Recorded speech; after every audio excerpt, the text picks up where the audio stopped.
แม่นยามผ่านพลาผิดไปอภัยให้กันดวงใจสองจงยึดมั่นต่อคำขวัญโอ้เดียวมีดี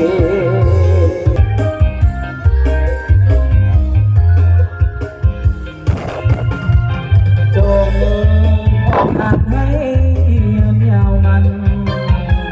จงอย่าแปรผันสัววัน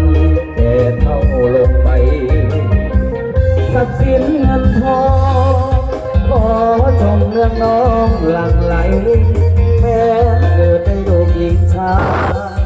ให้แล้วแม่แล้วก็ควรสุขสันต์แม่ยามผ่านพลาดผิดไปอภัยให้กัน